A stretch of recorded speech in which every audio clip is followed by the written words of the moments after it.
No caso dos poemas, a gente percebe ali os sentimentos mais íntimos do intelectual às voltas com o aparente vazio de uma temporalidade cotidiana ali no exílio, que por isso mesmo é transformada por ele, pelo intelectual poeta Robert Schwarz, em matéria significativa.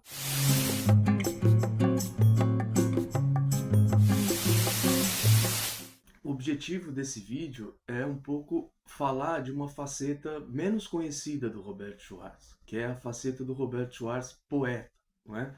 A gente conhece bastante, ou já ouviu falar, ou conhece os textos, os ensaios, né, do Robert Schwarz, ensaísta, crítico literário, crítico cultural, universitário, foi professor da USP nos anos 60, depois professor da Unicamp a partir de 78, o intelectual público, não é, que sempre toma posição diante das querelas políticas e públicas do Brasil nas últimas décadas, né? Mas a gente conhece menos, em geral, essa dimensão ficcional, que a gente pode dizer, do Robert Schwarz, poeta, não é? Que é autor de 2 livros de poesia, sobre os quais a gente vai falar aqui um pouco, também autor de alguns contos, né? Poucos, e de 2 peças de teatro também. Né? Então, nesse vídeo a gente vai falar um pouco dessa dimensão poética do Robert Schwarz, assim como, evidentemente, a gente vai tentar refletir um pouco, não é, sobre a relação entre esse Roberto Schwarz poeta e o Roberto Schwarz mais conhecido, ensaísta, crítico, intelectual público e assim por diante. Né? Eu trato um pouco dessa questão num subcapítulo do livro que acaba de ser lançado pela Boitempo, Lugar Periférico Ideias Modernas, aos intelectuais paulistas as batatas. Muito bem. Um dado importante já dessa dimensão poética do Robert Schwarz é que o primeiro livro dele publicado em 1959, ainda bastante jovem ali, com 23 anos mais ou menos, recém-completados, é um livro de poesia. Um livro publicado então em 59 chamado Pássaro na Gaveta, e um outro elemento significativo é que foi publicado pela editora Masao Ono, que era a editora que publicava os beatniks, os surrealistas em São Paulo. Né? Então isso também dá uma dimensão dessa outra faceta, como eu disse, do Robert Schwarz. Né? Nos anos 70, ele publica o segundo livro de poemas dele, chamado Corações Veteranos. Esse compilado de poemas, né, vários desses poemas foram escritos ao longo do exílio francês dele, né, entre 69 e 77. E esse livro foi publicado, Corações Veteranos, foi publicado dessa vez no Rio de Janeiro, numa coleção importante na época, né, que marcou a época, chamada Coleção Frênese. Foram publicados 5 livros de 5 diferentes poetas ditos marginais, não é? A gente vai voltar é, a discutir, a falar sobre isso depois, né? Então, além do Robert Schwarz, foram publicados o livro do Cacaso, do Francisco Alvim, do João Carlos Pádua e do Geraldo Eduardo Carneiro. Né? O Robert Schwarz era amigo do Francisco Alvim desde 1961, se tornou amigo do Cacaso também, um poeta muito importante, carioca, que faleceu cedo, em 1966. E nos anos 70, né, embora o Roberto Schwarz estivesse no exílio, no Rio de Janeiro se formou o que depois vai ficar conhecido como uma espécie de nova onda poética, né, muito marcada pela sociabilidade boêmia e contracultural. Seria um pouco a vertente contracultural da chamada geração AI-5, né, pós AI-5, lá em dezembro de 1968. Em 76 foi publicada uma antologia que foi muito importante nesse contexto, nessa história toda, uma antologia chamada 26 Poetas Hoje. Né? O Schwarz estava entre esses 26 poetas, e uma antologia organizada pela Heloísa Buarque de Holanda, ou hoje, como ela prefere ser chamada, Heloísa Teixeira, para a editora Labor. Né? E a Heloísa Buarque de Holanda, Heloísa Teixeira, ela fez uma introdução para essa antologia que foi muito importante porque ela legitimou, vamos dizer assim, no plano crítico e editorial, essa nova geração de poetas. Né? Que ela vai dizer que é uma geração que tinha como características comuns, né, a ênfase na experiência vivida, no pessoal, no afetivo, quer dizer, o restabelecimento do vínculo, dos elos entre a arte e a vida, e, portanto, vai dizer ela, não é? O abandono de uma expressão mais intelectualizada, de uma poesia mais intelectualizada. Né? Isso é interessante depois para a gente voltar a entender o Robert Schwarz nesse contexto. Né? Então, uma questão central, como a gente disse no início, não é? É essa. Qual que é a relação entre esse Robert Schwarz poeta e o Robert Schwarz mais conhecido, crítico, ensaísta? Não é? Em geral, por exemplo, se a gente toma a relação do Robert Schwarz, ensaísta, crítico literário, cultural, com o Robert Schwarz, escritor de peças de teatro, por exemplo, a relação ela é mais evidente. Né? O Robert Schwarz escreveu 2 peças de teatro, como eu disse, uma delas foi escrita no período do exílio, entre 69 e 77, que chama A Lata de Lixo da História. Né? Ali a gente vê nitidamente uma ironia machadiana, um pouco do Brecht também, do Bertolt Brecht, grande dramaturgo alemão, né? Um pouco uma ironia contra a ditadura militar. Né? Então a gente consegue ver na peça de teatro vários elementos, por exemplo, que estão num ensaio que o Robert Schwarz reflete de uma maneira crítica ensaística, num ensaio como bastante conhecido como Cultura e Política 1964-69.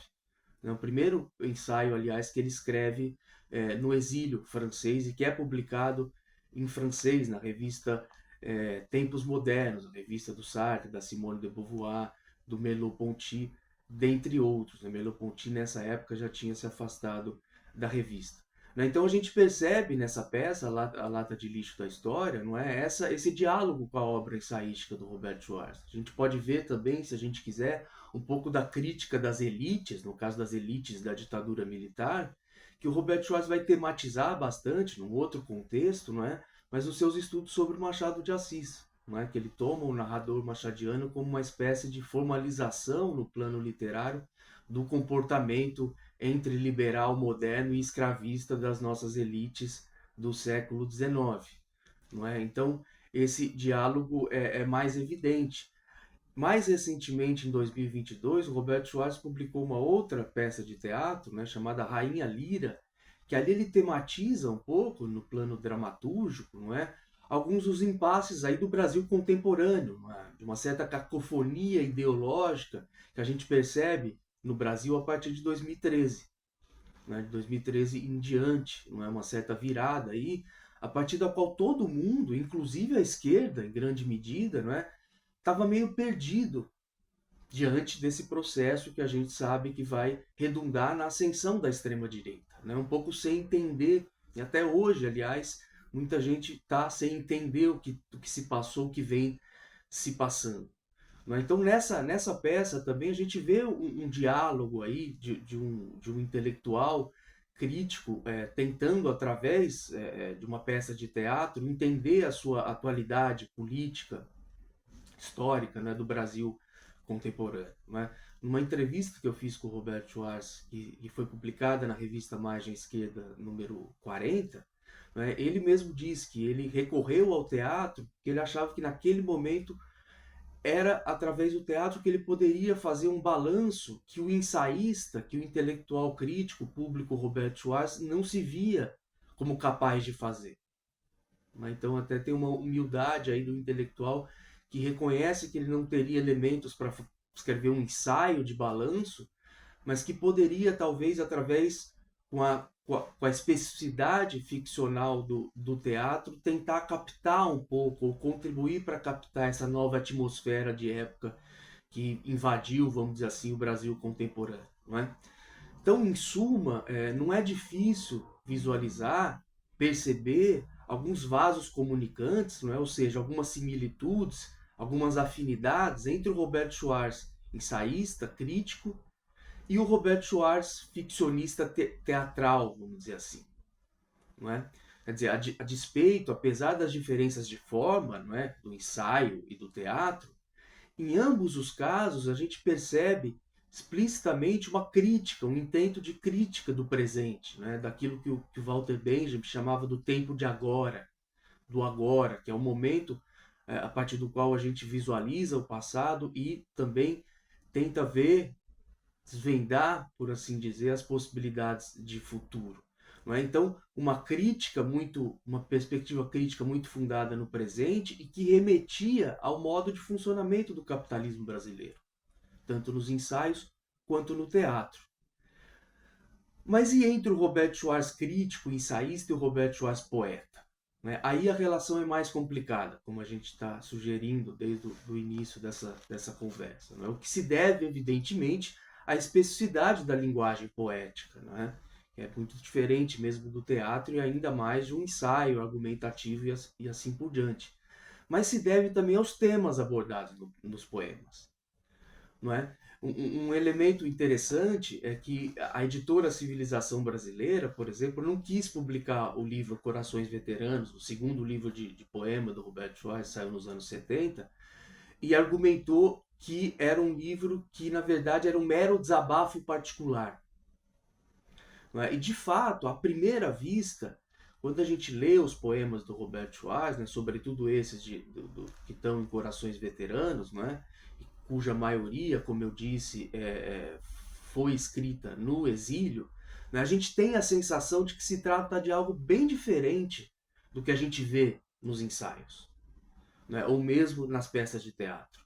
Né, quer dizer, enquanto os ensaios submetem a forma estética ou cultural que ele está analisando, por exemplo, o narrador do Machado, submete então à função histórica e socialmente reconstrutiva da crítica, quer dizer, a crítica estabelece os elos entre a forma estética cultural e a dimensão e o processo social histórico, não é? No caso dos poemas, a gente percebe ali mais os sentimentos mais íntimos, se a gente quiser, do intelectual às voltas com o aparente vazio de uma temporalidade cotidiana, sobretudo ali no exílio, que por isso mesmo é transformada por ele, pelo intelectual poeta Robert Schwarz, em matéria significativa. Não é? Por exemplo, a gente pode pegar a questão, tema muito presente nos poemas do Robert Schwarz, do desejo erótico. Vários poemas de Corações Veteranos tratam dessa questão. Em Primavera, por exemplo, o poeta exilado escreve, eu cito: lá fora, a boquirrota, a fraudulenta e festiva Paris troca de pele pela enésima vez e mostra à freguesia atônica os seus múltiplos charmes catalogados. Pela janela aberta entra o amor e se mistura na luz do sol espalhada pelo quarto. Alegre música muda. O poeta ri porque está de pau duro.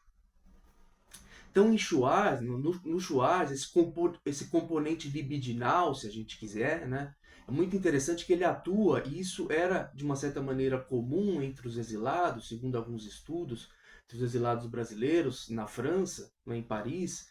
Esse componente libidinal atua como uma espécie de válvula de escape utópica, né, que, sobretudo a partir da década de 70, desse período, vai se tornar cada vez menos frequente na obra crítica ensaística do Robert Schwarz. Né? E esse vínculo, isso é interessante, entre criação artística e desejo erótico, criação poética, mais especificamente desejo erótico, não se resume ao período do exílio. Também. Isso que é interessante. Em dezembro de 1958, e essa é uma história curiosa, até um pouco engraçada, ao mesmo tempo significativa, do momento histórico, não é? Schwarz publicou no Folhetim, né, que era um caderno da Folha de São Paulo, né, em dezembro de 85, um poema chamado Mão no Pau, que eu leio agora. A mão no pau, no meu, o pau na mão, na minha. A mão sou eu, mas não o pau? O pau sou eu, mas não a mão? Sou a mão e o pau, mas não ao mesmo tempo? A mão é de um estranho? Sim, e o pau não. A mão é de uma estranha? Sim, e o pau não. O pau é de um estranho? Sim, e a mão não. O pau é de uma estranha? Sim, e a mão não. Tira o pau de minha mão. Põe a mão no meu pau. Uma coisa ou outra, os dois ao mesmo tempo. Afinal, quem manda aqui? Ou quem é quem, afinal? Você quer e não consegue harmonia? A pau no mão dá estranho mim? O mão na pau do estranho a mim? Idem para o clitóris e a dedo. Então, é um jogo de palavras, né? no final vai se tornando muito estranho pela inversão dos gêneros, né? E muita gente pensou na época que se tratava um pouco de uma paródia que o Robert Schwarz estava fazendo do concretismo, né? Ele que tinha várias conflitos com os poetas concretos, né? Então muita gente pensou que fosse uma paródia, uma provocação ao concretismo, né? Mas na verdade, como o Robert Schwarz me disse na entrevista que eu mencionei, que saiu na margem esquerda número 40, o poema era a transcrição de um sonho vívido que ele tinha tido. Né? Mas um desdobramento curioso que eu mencionei no início sobre esse poema de 85 é que ele provocou protestos de alguns leitores da Folha. Né? Leitores que chegaram a organizar um abaixo-assinado solicitando, abro aspas, que a Folha voltasse a ser um jornal sério.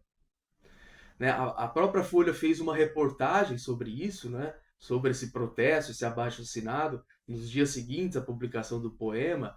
E na reportagem se conta que os reclamantes, né, os reivindicantes, que aparentemente eram todos homens, aspas, moradores de Perdizes, Pinheiros e Lapa, né, eles vociferaram contra o que eles entendiam como caráter pornográfico do poema, do Schwarz. Então eles disseram, aspas, justo no folhetim, que às vezes serve de material de escola dos nossos filhos. Né? Quem disse isso foi o organizador do abaixo-assinado, que se chamava Abraão, que se apresentava como ex-funcionário da Volkswagen e que dizia que inclusive tinha votado no Fernando Henrique Cardoso, do MDB na época, na eleição municipal de 85. E ele dizia isso para dizer que ele não era radical como os outros amigos. Ele falava, eu era até um moderado dentro do grupo, que não votou no Jânio Quadros, votou no Fernando Henrique. Né? Ele disse, eu fui contra o restante dos meus amigos que queriam, mais do que um abaixo-assinado, fazer um protesto, mesmo uma manifestação em frente à sede do jornal, que acabou não acontecendo, segundo ele, muito pela insistência e pela oposição dele. Né? O Robert Schwarz foi chamado para responder a essas acusações, né? E ele recusou a ideia de que o poema era pornográfico. Né? Ele vai dizer, invertendo o argumento com alguma ironia, né? Ele vai dizer: se o poema chocou, é porque é justamente por não ser nem um pouco pornográfico. Trata-se de um exercício de lógica sobre dados elementares da sexualidade. O fato é que as pessoas não reclamam da pornografia, à qual estão habituados e da qual gostam. Reclamam muito quando o sexo é tratado de forma limpa, clara e reflexiva. Então, a gente percebe aqui, até na argumentação do Robert Schwarz, que os poemas, para ele, mas a gente consegue também, a leitora perceber isso, né? Eram mais do que um desabafo pessoal, como sugeriu a editora Civilização Brasileira, como pretexto para recusar a publicação de Corações Veteranos, né? E aqui a gente volta, né, para concluir toda essa história, a relação entre o Robert Schwarz poeta e o Robert Schwarz crítico, ensaísta, intelectual público. Né? Acho que a gente pode dizer que os poemas no Robert Schwarz, não é, eles explicitam alguns dos dilemas de uma experiência vivida que, nesse sentido, pode ser vista como uma espécie de reverso existencial do crítico, do intelectual público, ensaísta. Né? Nos dois lados da medalha, apesar das diferenças, não é, a gente vê a mesma resistência contra a separação entre as palavras e o mundo, entre as palavras e as coisas. Né? O que muda, evidentemente, é o registro que essa relação é estabelecida. Né? Os poemas, os ensaios, eles acessam de maneiras diferentes o mundo. A gente pode dizer assim, né? De uma maneira muito grosseira até. Né? Enquanto os poemas enfatizam a experiência vivida, cotidiana, mais subjetiva, a gente pode dizer, os ensaios buscam mais reconstituir o sentido objetivo dessa experiência. Né? Tem uma perspectiva mais geral. Então, em vários poemas de corações veteranos, por exemplo, né, além do desejo erótico muito presente, a gente vê em cena essa mescla, essa mistura de reflexão e realidade vivida, que também estão presentes nos ensaios, mas de outra maneira, como eu disse, né? Que ali transparece muito as angústias do intelectual exilado, na maior parte dos ensaios, não é? que acompanhava de longe, mas ao mesmo tempo de perto, porque vivia muito com vários outros exilados brasileiros e latino-americanos que estavam em Paris naquele momento. Muitos se reuniam, por exemplo, na casa da Violeta Arraes, que era irmã do Miguel Arraes, né? Casa por onde passou mesmo Caetano Veloso, Gilberto Gil, dentre outros. Né? Então acompanhava de longe, mas ao mesmo tempo de perto, entre aspas, aí o de perto, o destino do país, do Brasil, que estava submetido a uma ditadura militar, que ao contrário do que se imaginava no início, estava perdurando muito mais do que se previa, né? Infelizmente. Então, em vários poemas, muitas vezes, a amargura política se mistura, se mescla à amargura pessoal. Não é? Por exemplo, como no poema Cálculos, que eu cito agora. Especialistas calculam que a luta de morte contra o capitalismo poderá durar na América Latina entre 40 e 60 anos. Desalentado, considero que 1, 3 ou 5 anos de agachamento não bastarão para sair incólume. Ou então, em outro poema, Divagações no Cais. A fuga de capitais, devido às medidas policiais. Nesta não acredito mais. Onde estais, que não nos achacais? Meus sentimentos nacionais diluem-se mais e mais. Estranha essa paz.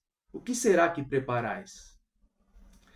Então, a gente percebe, é por isso mesmo que, até na autoanálise que o Roberto Schwarz vai fazer, né, quando eu perguntei para ele como é que ele via os poemas dele, essa relação com a obra ensaística, crítica dele, né, ele vai dizer que os poemas dele, para ele, não se enquadram nos moldes da dita, como a gente falou no início, né, da poesia marginal, né, que até a Heloísa Teixeira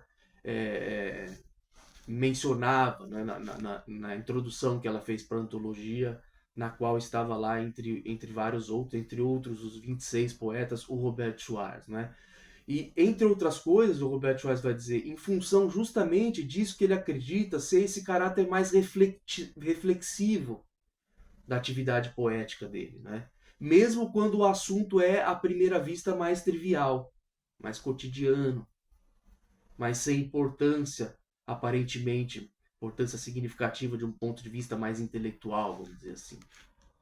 Né? Então, no fim das contas, se é verdade, a gente pode dizer que nos seus poemas o Schwarz dá margem à exploração de temas muitas vezes ausentes, não é, o que não são explícitos nos seus ensaios, nem por isso eles deixam os poemas de dialogar com a dimensão estética, cultural e política, por que não?